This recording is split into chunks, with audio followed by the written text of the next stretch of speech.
Hello students, कैसे हो आप लोग। क्लास टेंथ में केमिस्ट्री में हम लोग मेटल एंड नॉन मेटल पढ़ रहे थे और उसमें हम लोग केमिकल बॉन्डिंग के बारे में पढ़ रहे थे। केमिकल बॉन्डिंग है ना, बताया था हमने केमिकल बॉन्डिंग क्या होता है और केमिकल बॉन्डिंग कितनी टाइप्स के होते हैं। Chemical bonding ionic bond, covalent bond और डेटिंग बॉन्ड। आयनिक के बॉन्ड के बारे में हम लोग पूरा चर्चा कर चुके थे पिछले क्लासेस में। अब यहाँ पे पढ़ना है हमको कि आयनिक बॉन्ड, जिसको इलेक्ट्रोवैलेंट बॉन्ड भी कहते हैं। इलेक्ट्रोवैलेंट बॉन्ड क्या है? The forces of attraction, the force, या यूँ कह सकते हैं are present between the positive and negative ions, या सिंपली ये कहते हैं transfer of electron from metal to non metal and form a bond that is called the ionic bond. And these types of compound are called the ionic compound जो बनते हैं, जैसे sodium chloride, magnesium chloride, magnesium oxide, calcium oxide. हमने बताया भी था electron को कैसे कैसे ट्रांसफर किया जाता है उस तरह से। ये बड़ा एक इम्पॉर्टेंट क्वेश्चन है जो कि हर बार आता ही आता है, ठीक है। तो अब हम लोग पढ़ेंगे characteristic of ionic compound, properties of ionic compound और इलेक्ट्रोवैलेंट कंपाउंड क्या होता है। इलेक्ट्रोवैलेंट सबसे पहला, अगर फिजिकल नेचर देखें तो इलेक्ट्रोवैलेंट कंपाउंड जो होता है generally these are solid and hard, because यहाँ आप देख रहे हैं because force of attraction are present between the positive and negative ion.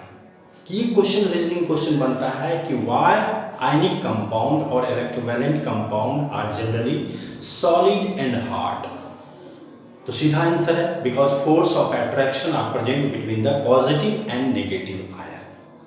That's what therefore, है ना, कि आयनिक कंपाउंड और electrovalent compound are solid and hard in nature. Next चलते हैं कि ionic compound have high melting and boiling point, है ना। These are the very important question. Why ionic compound have high melting and boiling point? Because the large amount or tremendous amount or considerable amount of energy are required to break the interionic attraction between the positive and negative ion.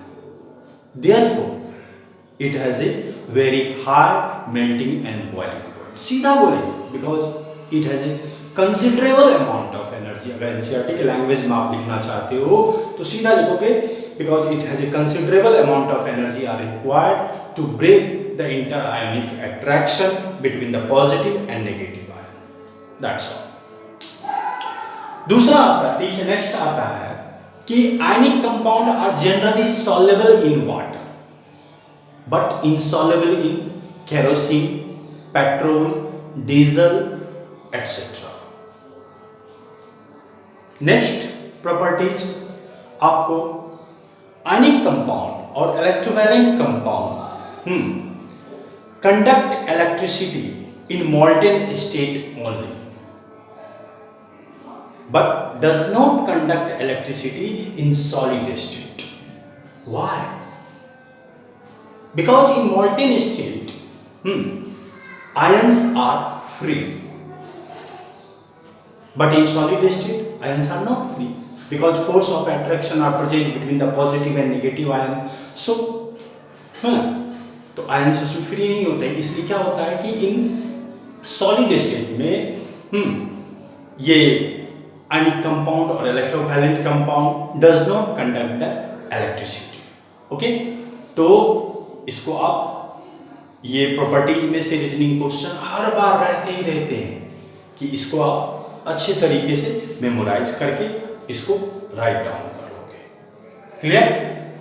इसलिए हमने लिख दिया है यहाँ पे ताकि आपको कोई प्रॉब्लम ना हो। अब इसके बाद हम लोग पढ़ेंगे covalent bond. What is covalent bond?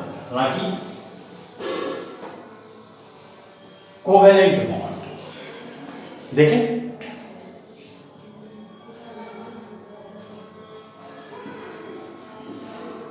Covalent bond. ये क्या होता है covalent bond? The sharing of electron between two atoms and form a bond that is called a covalent bond. Ionic bond में क्या होता था? दोनों में अंतर क्या देंगे? उसमें क्या होता था? The transfer of electron from positive to negative ion या metal to non-metal and form a bond that is called the ionic bond or electrovalent bond, जिसको कहते थे। And those types of compound are called ionic compound और electrovalent compound बनाता था। लेकिन यहाँ पर क्या है? कोवेलेंट बॉन्ड इसमें क्या करता है? शेयरिंग करता है। The sharing of electron between two atoms and form a bond that is called the covalent bond. Covalent bond are generally weaker than electrovalent bond.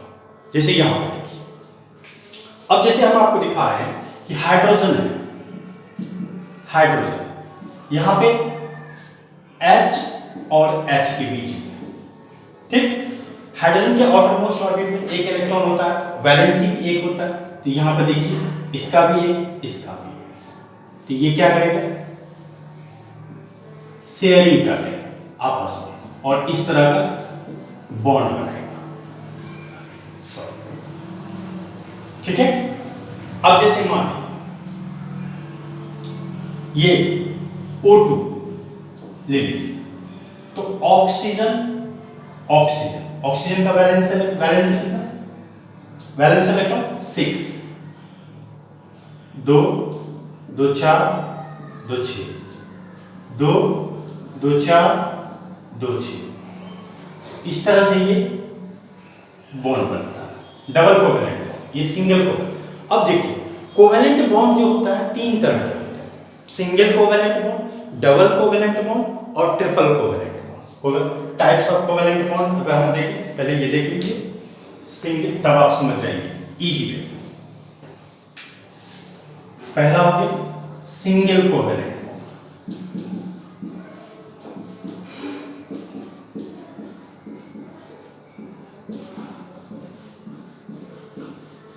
Next double covalent bond और तीसरा हो गया ट्रिपल कोवेलेंट बॉन्ड। अब ये single covalent bond क्या होगा? ये in this bond only one pair of electron are shared between two atoms, that is called single covalent bond. जैसे हमने बताया कि हाइड्रोजन का पहला कार्य हमने बताया हाइड्रोजन में, जैसे कि हमने बताया इसमें क्या होगा कि ओनली वन इलेक्ट्रॉन का शेयरिंग हुआ और ये दोनों हाइड्रोजन अपना डुएट पूरा कर रहा है, हीलियम आयन पूरा। तो ये सिंगल कोवेलेंट बॉन्ड। नेक्स्ट देखिए क्लोरीन, Cl और Cl, इसका वैलेंस इलेक्ट्रॉन 7 होता है, 2 2 4 6 7, 2 2 4 2 6, हमेशा पेयर में देते हैं। तो ये भी अपना ऑक्टेट पूरा कर लिया और ये भी अपना ऑक्टेट पूरा कर लिया। और इस तरह का जो बॉन्ड फॉर्मेशन होता है इसको सिंगल कोवेलेंट बॉन्ड, ठीक। अब जैसे एक एग्जांपल और देखिए मीथेन का, मीथेन जिसको हम लोग मार्स गैस भी कहते हैं, CH4। हालांकि इसके बारे में डिटेल से आप पढ़ेंगे कार्बोनेटेड कंपाउंड में। CH इस तरह से लिखते हैं। कार्बन जो है टेट्रावैलेंट एलिमेंट, क्योंकि इसकी वैलेंसी और वैलेंस इलेक्ट्रॉन 4, तो ये क्या करेगा? शेयरिंग, कार्बन एक एक इलेक्ट्रॉन चारों हाइड्रोजन को देगा और हाइड्रोजन भी एक एक इलेक्ट्रॉन यहां पे देगा। और हाइड्रोजन क्या किया? अपना डुएट पूरा कर लेगा और फिर कार्बन देखिए ऑक्टेट पूरा कर लेगा, 2 2 4 2 6 2 8। इस तरह से इसको कवर कर लेते हैं। फिर जाके ये इलेक्ट्रॉन डॉट स्ट्रक्चर कहा जाता है इसको, लेविस इलेक्ट्रॉन डॉट स्ट्रक्चर, इस स्ट्रक्चर को बोला जाता है। याद रखेंगे क्योंकि एग्जाम में आता है कभी कभी draw the Lewis electron dot structure करके दिया जाता है, या सिंपली अगर इलेक्ट्रॉन डॉट स्ट्रक्चर आएगा और इसको अब जो ये बनाएगा सी, ये देखिए single pair, only one pair of electron का शेयरिंग हो रहा है बिटवीन टू एटम्स के बीच में, इसमें ठीक। तो ये मीथेन, इसको मार्स गैस कहते हैं। तो आप देखिए सिंगल कोवेलेंट बॉन्ड क्या होता है। इन this bond only one pair of electron are shared between two atoms and form a bond that is called the single covalent bond, इसको कहते हैं। क्लियर। उसी तरह से डबल कोवेलेंट बॉन्ड, डबल में क्या हो जाएगा कि डबल है ना, two pairs of electron are shared between two atoms and form a bond that is called double covalent bond। जैसे डबल कोवेलेंट बॉन्ड में आप देखेंगे डबल कोवेलेंट बॉन्ड जैसे हमने बताया ऑक्सीजन, इसमें ऑक्सीजन और ऑक्सीजन, ऑक्सीजन के पास 6 वैलेंस इलेक्ट्रॉन होता है, तो इसको क्या कहते हैं, ऑक्टेट पूरा फुलफिल करने के लिए कितने चाहिए, 2 चाहिए, इसीलिए 2 पेयर ऑफ इलेक्ट्रॉन ये लेता है। तो यहां पर 2 दिखा दिए, 2 2 4 2 6, इसका भी यहां देखिए इस तरह से, ठीक। फिर जाके ये इस तरह से ये ऑक्सीजन 8 हो गया, 4 2 6 2 8, और इस ऑक्सीजन का भी 4 2 6 2 8, ये इलेक्ट्रॉन डॉट स्ट्रक्चर। अब इसका जो बॉन्ड स्ट्रक्चर बनेगा वो देखिए सर, ऑक्सीजन और ऑक्सीजन के बीच में ये डबल बॉन्ड बनेगा। तो इसीलिए इसमें क्या देख रहे हैं कि आप 2 पेयर ऑफ इलेक्ट्रॉन का शेयरिंग हो रहा है, ठीक, 2 पेयर, इसलिए इसको डबल कोवेलेंट बॉन्ड कहते हैं। ओके, एक और एग्जांपल देखिए, CO2, जो कि बहुत पूछता है, एनसीईआरटी में भी है, CO2, इसका बॉन्ड फॉर्मेशन करना है, कार्बन को यहां रखेंगे, oxygen oxygen, we know that है ना, carbon is tetravalent and it has 4 valence electron and 4 valency, है ना। तो इसमें 2 पेयर, पहले जितना पेयर का इलेक्ट्रॉन का शेयरिंग होता है वो डाल देंगे, 2 पेयर दोनों तरफ, नियम यही है। फिर ऑक्सीजन का 2 हो गया, 2 4 2 6 2 2 4 2 6। अब ये देखिए ये ऑक्सीजन ऑक्टेट पूरा कर लिया, ये भी ऑक्सीजन ऑक्टेट पूरा कर लिया, स्टेबल हो गया। अब ये कार्बन 4 इधर से और 4 इधर से, ठीक, ये बॉन्ड फॉर्मेशन कर गया। अब देखिए तो यहां पे जो बॉन्ड करेगा कार्बन के साथ ऑक्सीजन, 2 पेयर ऑफ इलेक्ट्रॉन का से इस तरह बॉन्ड स्ट्रक्चर, ये इलेक्ट्रॉन डॉट स्ट्रक्चर, जिसको इलेक्ट्रॉन ये लेविस इलेक्ट्रॉन डॉट स्ट्रक्चर भी कह सकते हैं, और ये सिंपली बॉन्ड स्ट्रक्चर, क्योंकि हमने इसमें बॉन्ड का फॉर्मेशन किया और डबल कोवेलेंट बॉन्ड हो गया, ठीक है। ठीक उसी तरह से ट्रिपल कोवेलेंट बॉन्ड में क्या हो जाएगा, ट्रिपल कोवेलेंट बॉन्ड में कि 3 pairs of electron are shared between 2 atoms and form a bond that is called the triple covalent bond। बड़ा सिंपल सा डेफिनेशन है ना। अब इसमें जैसे देखिए ट्रिपल कोवेलेंट बॉन्ड, इसमें आ जाएगा नाइट्रोजन।